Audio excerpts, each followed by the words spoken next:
a movie. Ooh, okay. Welcome back to a brand new video. This is a late review, but I literally just saw this last night. I finally got around to it. F1, which is the big new sports movie, big technical craft showcase basically. Uh, it is directed by Joseph Kosinski, which if you don't know that name, he directed Top Gun Maverick. That's where a lot of the hype was for this movie specifically. Oh, the guy that made Top Gun Maverick is doing a Formula One racing movie. And I am not an F1 guy. I don't really know anything about it. I pretty much saw it on a whim with a buddy of mine.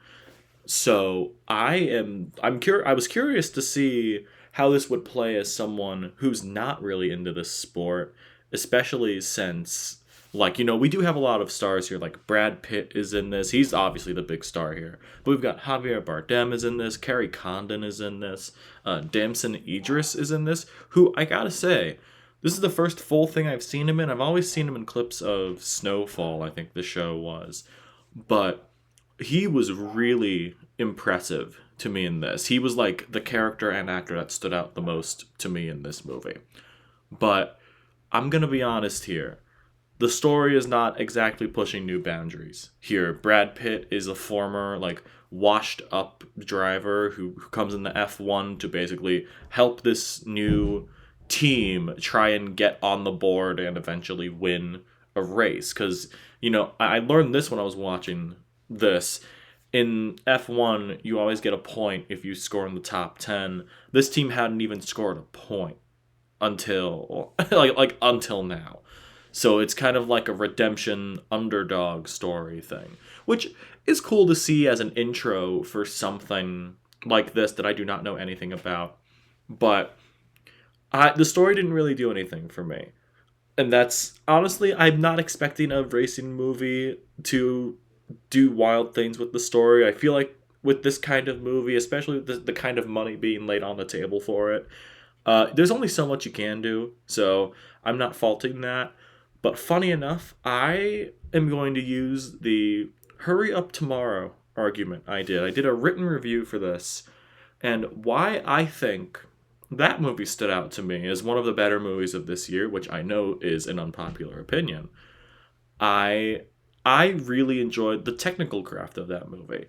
Maybe the story didn't live up to what I was hoping it would be, but that the craft of the direction and all of the technical aspects coming together for this really ended up delivering a great theatrical experience. I thought that about Hurry Up Tomorrow. I think the same thing about F1.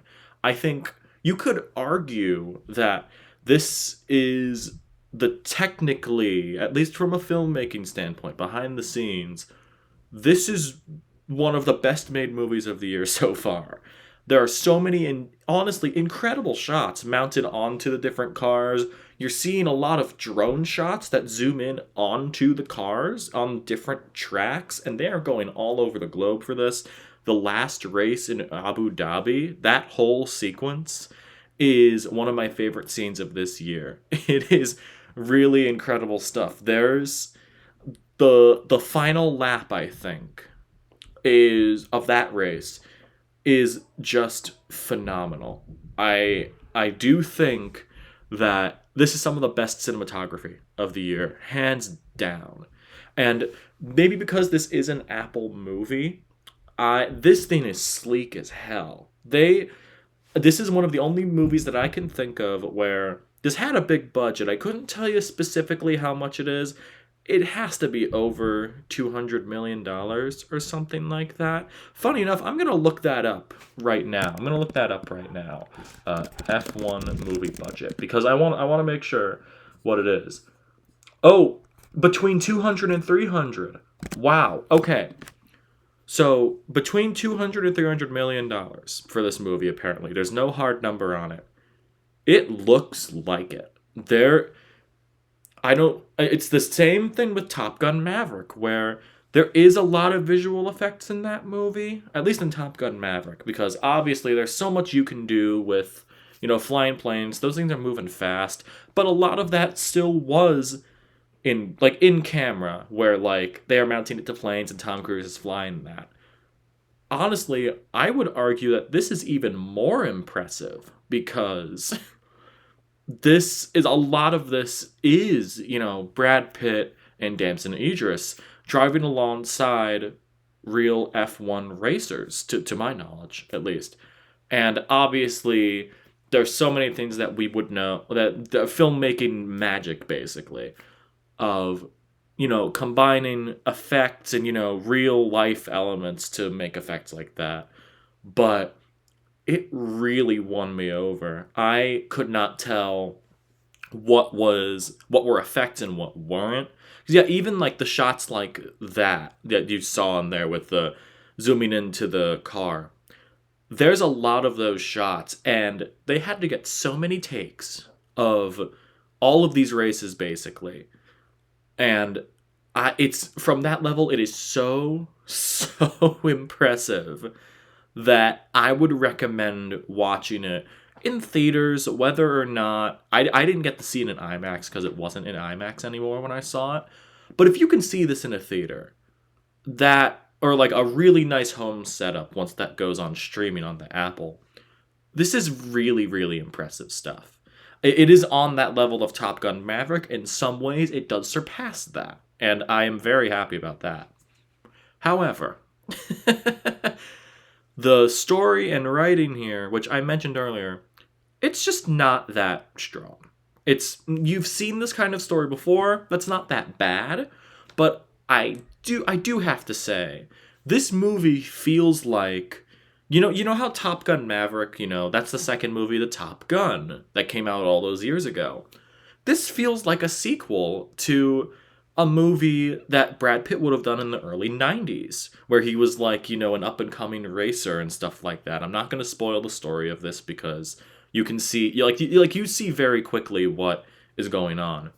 But you can see the bones of this. Probably there was a first movie with Brad Pitt in the 90s with this, and this is like a legacy sequel, or a lega-sequel, as I like to call it.